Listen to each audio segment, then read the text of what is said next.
Yep, that's me. You're probably wondering how I got here. So let's go back to September 16th, 2023, where I got myself into this mess.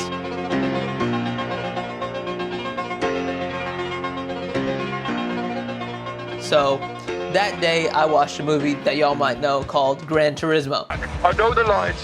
The line is not optimal. Let me drive it my way. Which was a pretty good movie, but on the way back it started raining and pouring. And I decided that it was a good idea to try to make it onto the highway, which was only 6 minutes away. Apparently, Birmingham has a really bad flooding problem. Full for you, just so you get the full extent of the seriousness of the situation with these rising floodwaters in Birmingham, Alabama. So water started gushing into my car, and it was up to knee depth within 10 minutes, hence flash flood. And within the next 15 minutes, the flood was gone. So I was standing there watching my car get flooded, and I was like, there you go. 4 years of work, completely wasted, gone. Just, there goes my car, there goes my drift car. But when I took it home, and I got it towed home an hour, my friends and I, we took out the spark plugs, we rotated the engine, and some water started shooting out. So I'm like, oh shit, the car swallowed some water. And I was just devastated, to be honest. I was just like, that's it. All the drift days, all the fun times I had, all the work that I put into the car with the angle kit and everything, all that went to waste. I gotta buy a new chassis and start fresh. But Toyota, baby, it started right up. I'm letting it run and dry out. A bunch of steam came out of the exhaust. So I have the fan right there. Other than the carpet being soaked for 3 weeks and still drying, and my reverse light's not working, and the alternator going out, and a whole lot of other problems, at the end of the day, it still started and it still drove. So if that's not a testament to Toyota's reliability, I don't know what is. Fast forward to my final drift event that was the most recent one, which was actually a year ago on July 4th, 2024. I had a great time with all my buddies from Tap In Motorsports, and one of my buddies, Jack Dunlap, was there, probably right next to me. He has a red i300, by the way, if y'all didn't know. And he was running 235s, and I was running 215s. Okay, we have the same diff ratio, 3.9, and we have the same alignment specs. He was running 30 PSI on his tires, and I had to run 70, and my car was struggling to spin the tires. And that's when I knew there was an underlying problem with my car, which might be from the flood or might not be. So after wondering why I was down on power, apparently since 2022 of May, when I originally manual swapped the car, I've been in limp mode, which is crazy. So that means I was down on power for the entire 3 years, 2 years that I had a manual i300. So after a bunch of work with one of my friends, Juan, wiring this, wiring that, wiring in the speed sensor, wiring this, wiring everything, I finally got out of limp mode, which proposed a new problem. Proposed a new problem? I don't know, that doesn't sound right, but a new problem emerged where the car would just stutter under sudden throttle input under 2,500 RPM. And after months of just like going back and forth with tons of people, my friends from New Jersey, like Chris Knapp and Carl and everyone, going back and forth trying to figure out what was wrong. Juan was like, hey man, you gotta check the compression. And I'm like, I don't want to check the compression. So my friend Soeb and I went back home, we checked the compression, and lo and behold, cylinder 5 was low on compression by 85 PSI. And that was honestly heartbreaking, because at that moment I knew that because of the flood, because of my decision to get to the highway, I basically ruined this engine. And even though I had almost 200,000 miles, it was done. I needed to either rebuild an engine or buy another engine. Okay? So after saving up for months and trying to decide what I was going to do, the school year started for 2024 and 2025, and going to school every single day, not having my IS, driving my dad's car, driving my Miata here and there, I eventually decided to buy all the rebuilt parts.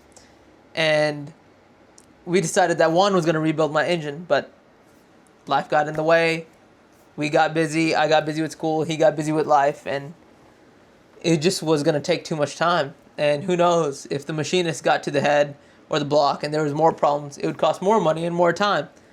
So fast forward to May of 2025, I decided to buy another engine, which was a whole lot of money that I didn't have. So bought the engine, and I was literally terrified because, buying engines from eBay, it isn't the most smart thing to do, but it would save me a lot of time. It would save me tons of time with just an extra few grand that I didn't have, that I'm still paying my parents back for. So thank God for them. So when the engine finally came in on a semi truck and was loaded into my garage, I was ecstatic. I was so happy, but so scared, but so excited and so nervous at the same time. It literally felt like stage 2 of Initial D, where Bunta gets a new engine for Takumi. And I know it sounds like cringy, anime stuff, but it just reminded me of back when I used to watch Initial D as a teenager in high school, and just having that engine in front of me, having my dad and I just staring at it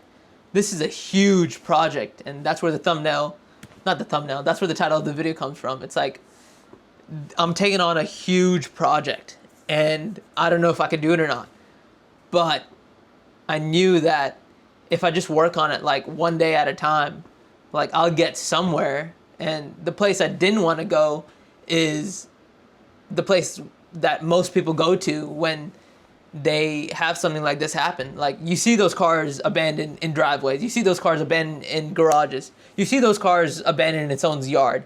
That's because someone lost motivation, someone lost finances, someone dug themselves too deep in a hole and they couldn't get out of. So I knew that if I wanted my car back, I needed to work every single day and have the patience to do it. So that's where the title came from. But it was it's one thing talking about it. It's a whole nother thing actually doing it.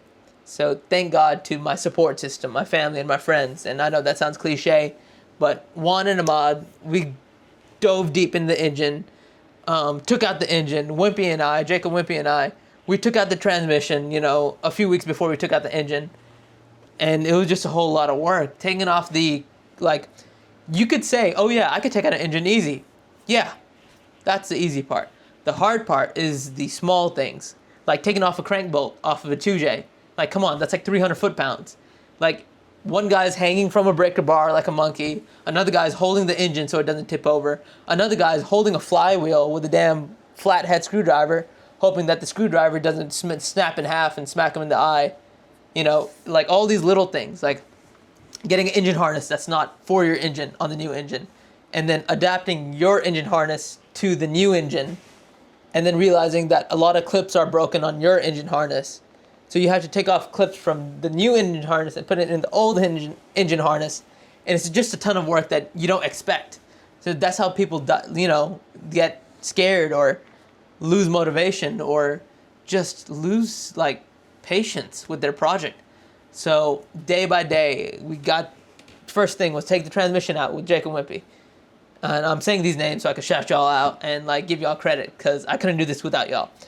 Step 2 was taking out the engine with Imad and Juan, and then taking off all the accessories from the old engine, putting it on the new engine, dressing up the new engine, cleaning up the engine bay, and then everyone got busy suddenly, and it was in the middle of the summer, so my parents decided to help, and thank God for them. I'm so grateful for them. So then we put the engine in, with literally my mom and dad pushing the engine in, getting it onto the subframe and all that kind of stuff, which was insane, absolutely insane. Thank you so much. Looking back on this is going to be a great video and a great story. But we put the engine in, and it felt very rewarding to actually say that you're going to do something, because there's one thing saying that you're going to do it, and there's another thing actually doing it. In high school, being a car guy, everyone's oh yeah, I'm going to turbo it, and I'm going to engine swap it, and I'm going to do this and do this, but very little people actually do it. You know what I'm saying? So actually doing it, watching what I told my friends, the story that I told my friends, what was going to happen, actually unfold in front of my eyes was great. It was watching a movie, watching the build sequence of Speed Racer, or watching the build sequence of from Tokyo Drift, where they put the RB in the Mustang. It felt and again, I'm saying a lot of cliche things. It felt like a movie, for real. It felt like a movie. But we put the engine in, And slowly, day by day, working on the engine, it was getting harder because I'm like, I don't know if I can do this. There's like the AC lines that I got to put in. There's like the radiator that's still out. There's the condenser that's still out. The compressor's still on the ground. I got to run the power steering lines, which started leaking. And then out of nowhere, like, I got the internship opportunity that I've always wanted. So I'm breaking the news right here at the end of the summer where I'm not working anymore at the internship, but it was a great experience. I got accepted basically into Chase Bays, where great people, great products. Like, I'm not saying that because I just worked there, but honestly, it was a great experience. I remember, here's a tangent for you so you could skip ahead. But I remember in like 2021, back when I was in high school, I told my friends about Chase Bays, and I'm like, I'm going to work there. And after 4 years of trying, I finally got the opportunity, and the engine was still not apart, but this engine was still not done. My car was still not done, but I grabbed that opportunity. I started working every single day, basically, for Chase Bays. We went to the Polecat event in May, and my IS was still taken apart in the garage. And day by day, after work, after my engineering internship with Chase Bays, I worked on the car, and it actually gave me a little bit more of a boost of motivation, because I'm like, bam, like, not only do I have the support from my family and my friends that really helped at the beginning of the process, like, I have my coworkers, my friends at Chase Bays that like know a lot more than I do. Like, Chase Bays has like race cars. You know what I'm saying? If you don't know, search it up on Instagram or their website, chasebays.com. Like, they build race cars. So like, not only did I have like my friends to ask questions about like the process of putting an engine in, I had my friends that I made working at Chase Bays, because I didn't know what to do with the power steering lines, and I asked them, and they're like, oh yeah, do this and do this, and it worked. Like, I put on my power steering lines, and they worked, and slowly, day by day, just putting stuff together, I just gained that momentum, and like, I felt like my motivation was a snowball rolling down a hill, getting more snow and more snow and more snow, and eventually I got to the point where like, it was time to start it. And I'm like, I can't believe this, because like a year ago I was devastated that I ruined my car and I had to replace the engine because of the compression test. And now I'm like, oh crap, it's time to start it. And thank God, started right up, and it started right up for 5, 6, 7, 8 times. And suddenly I was driving it around because I put on the fenders and the headlights and the bumpers. And after the first start, my motivation increased. And you know, you just got to keep that momentum. And like, the hardest thing for me with anything, with social media, with achieving anything, with progression in life, is patience. It's like, again, sounds cliche, but patience is key. Like, I have zero patience, and I bet God put this situation in my life to get just to get a little bit of patience, you know, in my hard head. But honestly, like, don't be afraid to start that big project, because if you know you could work, like, maybe you don't know that you could do it, but you do know that you could work on the car for an hour or 2 hours. You know, you could do that. You could do something. You do what you know how to do. So I didn't know that I could swap an engine, but I knew that I could work on a car for an hour.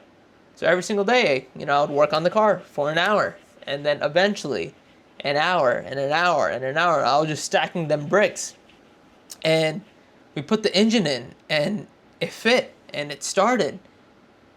And then an issue popped up. One day I went out to the driveway, started it, and it wouldn't start. And I'm like, oh, what happened now? And you can't really be frustrated like that, because you put an engine from another car, you know, from Japan, and of course there's going to be something. So apparently the EGR system was like flooding the engine with fumes from the gas tank, and the valve was stuck open. So after weeks of trying to decide what was wrong, because it wouldn't start well after I filled up the gas, and that's how I figured it out. I bypassed some valves, and bam, knock on wood, it's been good ever since. And yeah, That's the story of my car, and that's the story of where it's been and why you haven't seen it, why y'all haven't seen it on the channel. And I'm still not going to show you the exterior of the car or the car itself. Maybe I'll show you the engine bay here and there with adding a clip at the end of the video. But I have big plans for the car this year and next year, and I'm excited to show y'all all the progress I've done with the car and all the progress that is yet to come. So again, if you've ruined your car like I did, or you just have a big project, whether it be a manual swap, whether it be even like the simple stuff like suspension or bushings, or the big stuff like an engine swap, or whatever it may be, like, this is your sign to charge like head first, like a bull, and not be afraid of it. Because like, when that car is sitting there, it's devastating. You're gonna look at it and you're gonna be like, wow, like, I don't think I could do this. But in reality, you can, day by day, if you just work on it an hour a day. But when you sell that car sitting on jack stands, you're gonna regret it. And you're gonna be like, damn, you know, there goes that opportunity. Like, that was my car once, and I gave up on it. And it's gone now. And I didn't want that. Or I didn't want to be out of the drifting scene for like 3-4 years, like how some people are when they swap an engine. So, by pure will, prayers, my family support, my friends support, and a lot of fucking patience, pardon my language, but a lot of patience, thank God, we got the car running. It's on the ground. It still has little issues here and there. AC's not working, but it's a game that I chose to play, being involved in cars, and I hope that this video inspired you to start that big project of yours. Get to it, work in the garage every day, even though it's not very fun, and get your car started. So, again, here's another video, and I'll see you all next Sunday. Peace. This thing's a little cringy. I don't know why I do it every video, but peace. See you next time.